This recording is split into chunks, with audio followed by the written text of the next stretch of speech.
Anime waifus.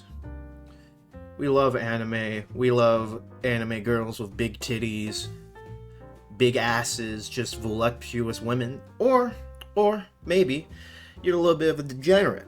Maybe a little bit of a naughty guy who likes them smaller, the lolly. And we all know what those are. Or perhaps you're even more of a degenerate. Maybe you're just harnessing your inner Greek and wanting a femboy concubine. We got those too.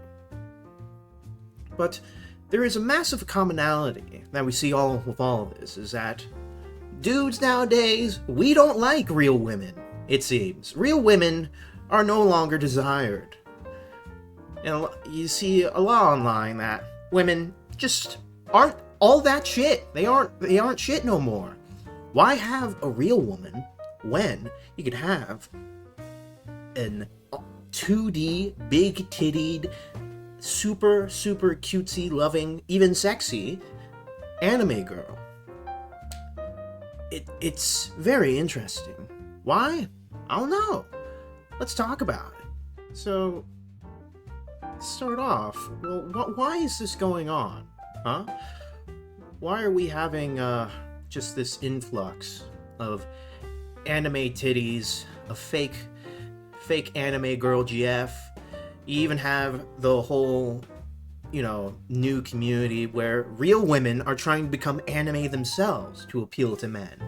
Or the real women just love anime women too. They like the waifu. They like the fake tits. Well, the anime tits. They just like it. It's just appealing. It's just amazing. We want it. Gimme this. Fucking gimme the Goth GF. Gimme it all, goddammit. Gimme it all, baby. So, let's start off with the premise. Why is this even occurring? Why are we trying to make love to our, body pillows that just have a depiction of a cutesy anime girl, sexy anime girl, whatever your fancy, my friend, whatever your fancy.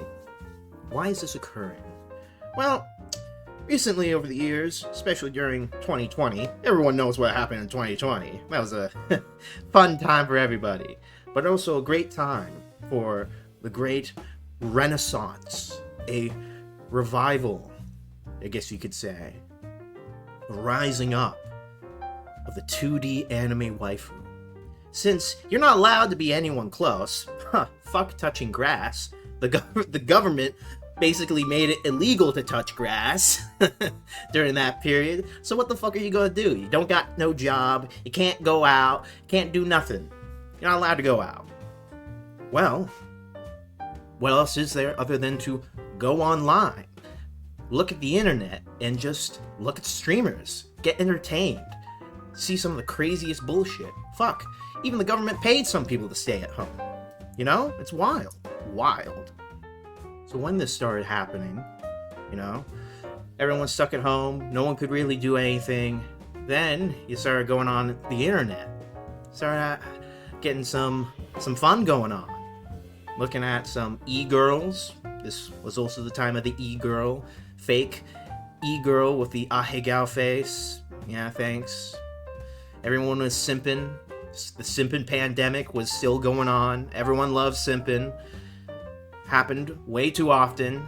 God damn it. Fuck simping. Simping is really lame. Really lame. But you had that.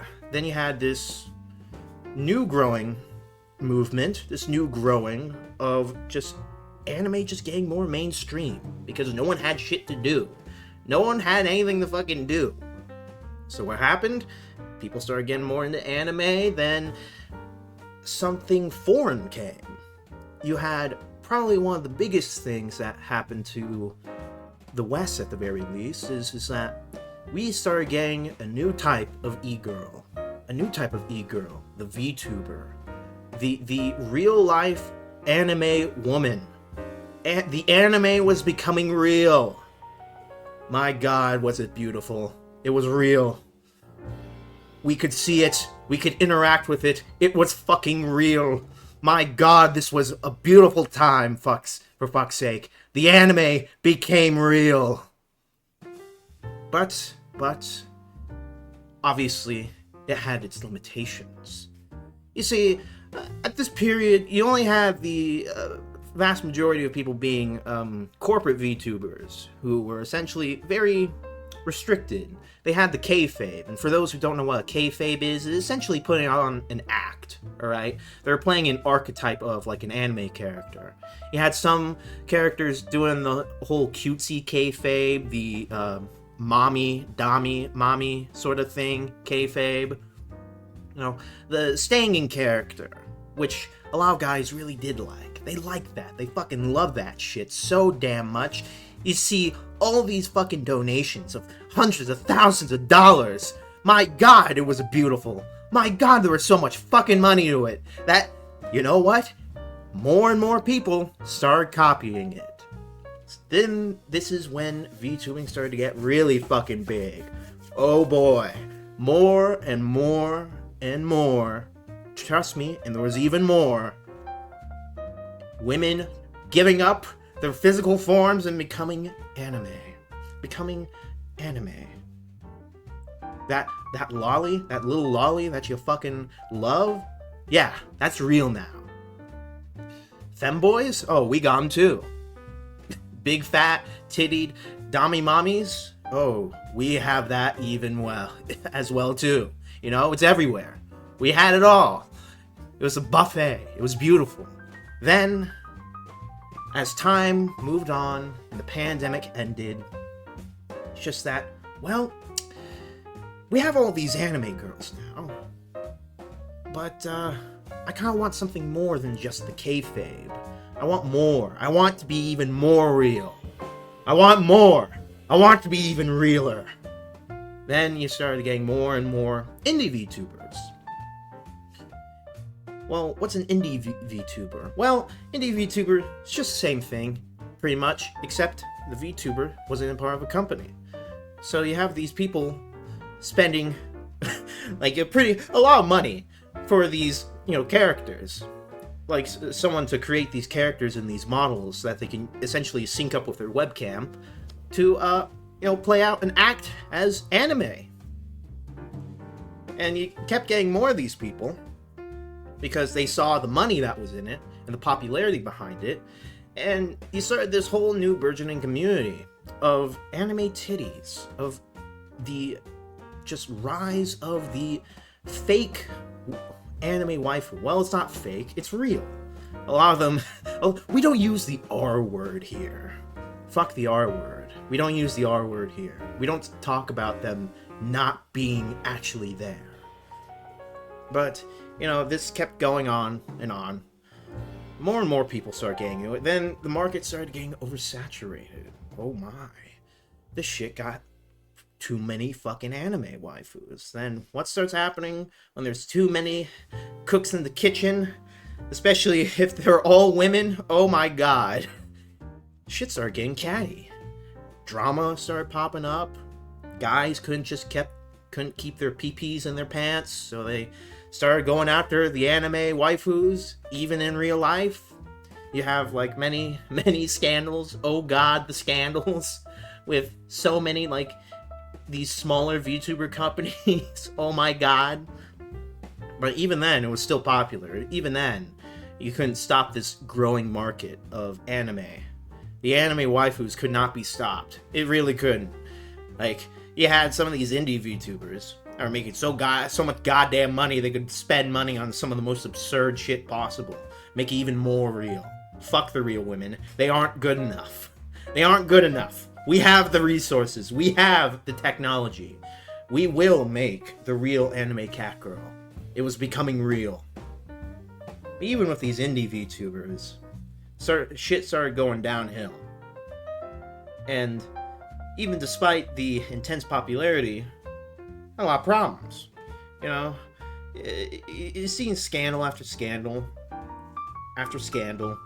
Fuck me, it was everywhere. And let's just say 2024 was not a good year for anything that was anime related. Even before then, you had a lot of the normies starting to come in, starting to shit on lollies. the petite women, because, well, apparently if you don't have tits, you're a child. If you don't have tits and you're short, you're a child. And even if you're 21, that somehow you're not an adult. Yes, unironically, people provide these types of arguments about, like, the age of consent, and that being 18 or 21, you're still a minor, which is like, what? Yeah, besides the point.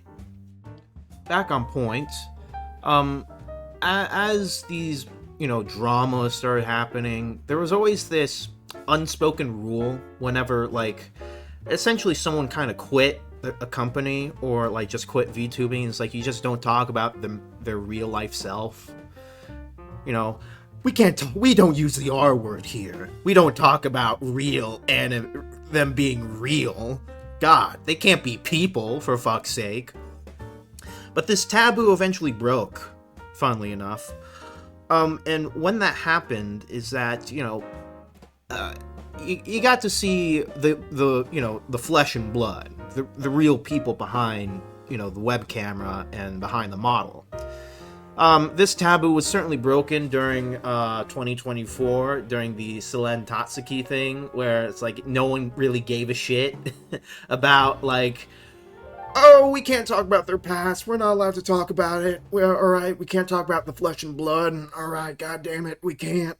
But the company that she worked for, Selen Tatsuki, then now Doki Bird, is like, that kind of broke all those taboos about talking about persons, like, past life, them being, like, genuinely real. That taboo was broken. Yeah, no one really gave a shit no more. And the anime, well, it was starting to get too real. So you're getting essentially a decent minority of people who like the old way of things. They didn't like all this, like, people, like, showing their flesh, their body, and, like, them being real. They wanted to really stick to the whole kayfabe thing. Because this is when, like, kayfabe was essentially starting to die out, and people wanted something more authentic. People wanted their anime waifus to be relatable. I know, wild stuff. So you have more and more of these VTubers becoming more relatable, more real. Hell, some of them even showing their faces. A very notable one was, what's her name? Fruit. Yeah, that one. For those who don't know, Fruit is, let's just say, a very interesting character who has done many things. She's a VTuber that works for an American VTuber company that's actually decently big.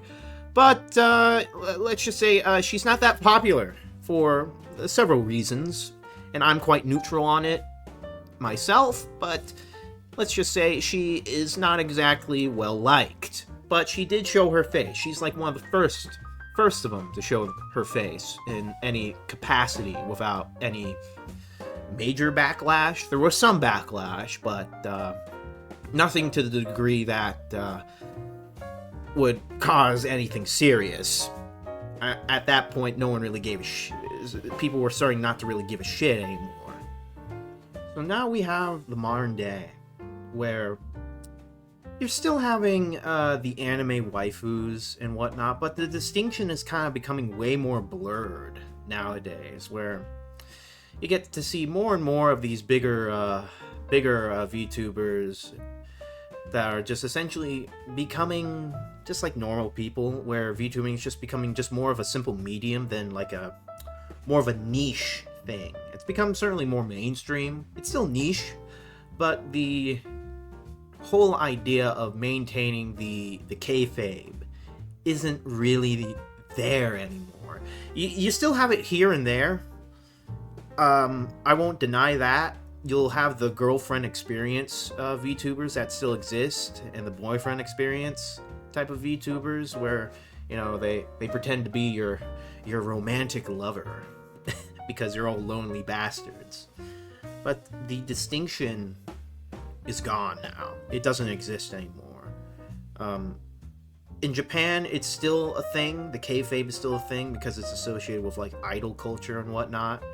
But, like, the waifu thing is kind of it's starting to get blurred, where you do have these like very intimate relationships with like your audience, with these VTubers who want well, they just really want you, but the distinction is just not there anymore. It's changed. It's very blurred, where yeah, you got some people who still never show their face, but you also got other people that show their face and, you know, do like IRL streams where they actually show their full-on body. Like, they might wear like a face mask, like the fucking little face masks during like COVID times, but they pretty much show everything. They show their entire body, show their face, all the flesh and blood, all of that. It's no longer the waifu that we once knew. That distinction is gone. And now it's gone full circle back to where it's like the real women are now the anime women, but the anime women are now becoming the real women. It's really it's kind of ironic. But where is this going to go in the future? I don't really know. All I can really say is that the age of the waifu is kind of gone in the sense that it's no longer a separate thing from the flesh and blood, like the flesh people anymore. It's no longer just 2D anime women. It's actually, well, a lot of these bigger waifus are, well, they're flesh and blood. You can see like several streams that they do where it's like flesh and blood. But it's not as if the old way of doing it is no longer there. It's just becoming a more common thing where, yes, they do have an anime model, but they don't just strictly use that anymore. They also combine their hands, the flesh, and all that. And hell, there's some streams where they don't even have the model. But in the future, it seems more interesting to see this go on and on, where it's just going to become another medium of just expressing yourself. It's no longer this medium of they're trying to become an anime character. It's just like an extension of themselves. It's literally just the personality of a person, but it's anime.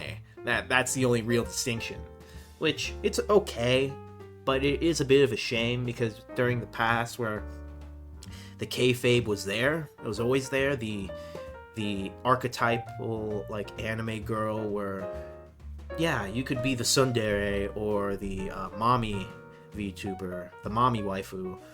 And obviously that's gone. It's not as done anymore. It's not done as much because there's so many people now. So many people.